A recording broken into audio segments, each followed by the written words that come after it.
Welcome back to the Square Body Scout YouTube channel. Today we're going to be getting rid of this stock harmonic balancer on the LML Duramax engine. We're going to be replacing it with this brand new Fluidampr. So originally, before I even bought this Fluidampr, I wanted to pin the crankshaft on this engine to make sure that it wouldn't go anywhere. But little did I know when I actually ordered this pin kit was that it doesn't actually work with the fluid dampers. So just gonna have to stick with that stock pin and hope that that doesn't shear when I'm just running the Fluidampr itself. Obviously, if I could put the second pin, that would be nice, but it looks like I'm just not gonna be able to do it this time. So in normal circumstances, when you want to remove this bolt, you want to put in the flywheel locking tool, which is little gear notch piece that slips in the transmission bell housing, lets you lock the crank in place. But right now, I don't even have that on there yet. So what I'm gonna do is just how I torqued the other one down, is just thread in some flywheel bolts and then stick a pry bar in between those, and I'll be able to loosen that bolt right up.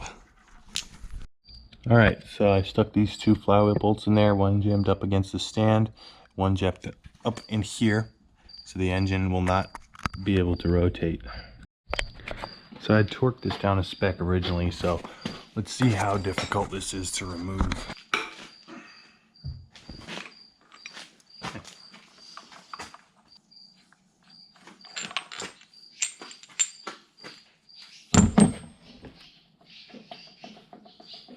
Get something to pry that with.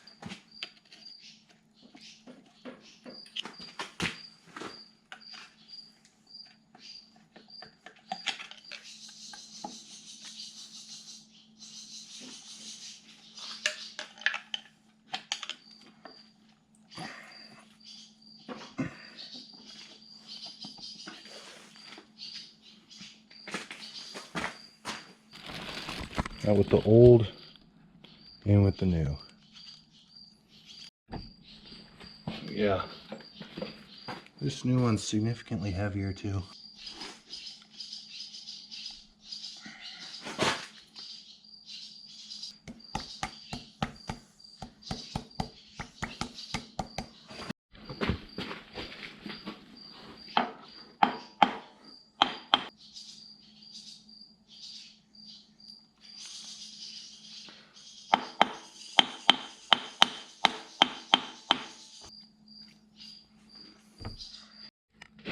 Alright, so now that I've tapped it in all the way, the Fluidampr comes with a new washer.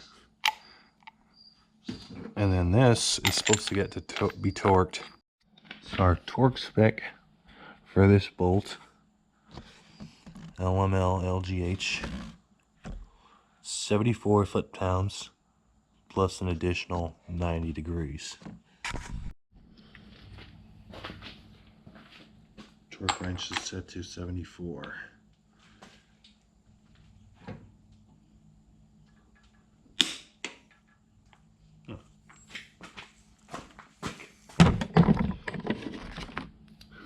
To mark 90 degrees. Let's see here.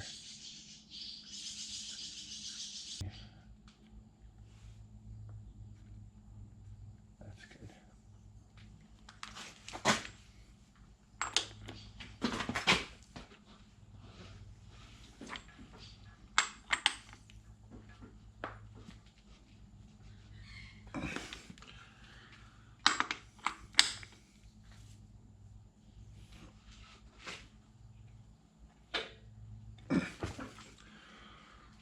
Almost.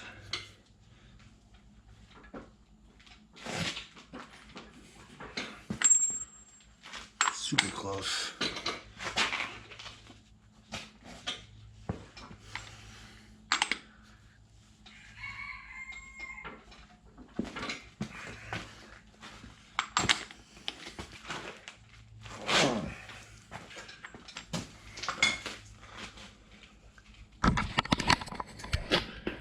Well, I think that's good enough for me.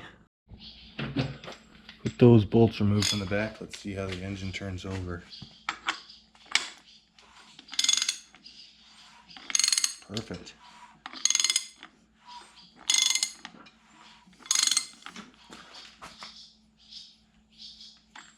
Nice.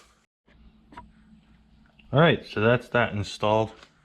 Next thing that we're probably going to be doing is switching back over to the Suburban and then tearing off this front clip, getting ready to actually put the motor mounts in where this motor's going to sit.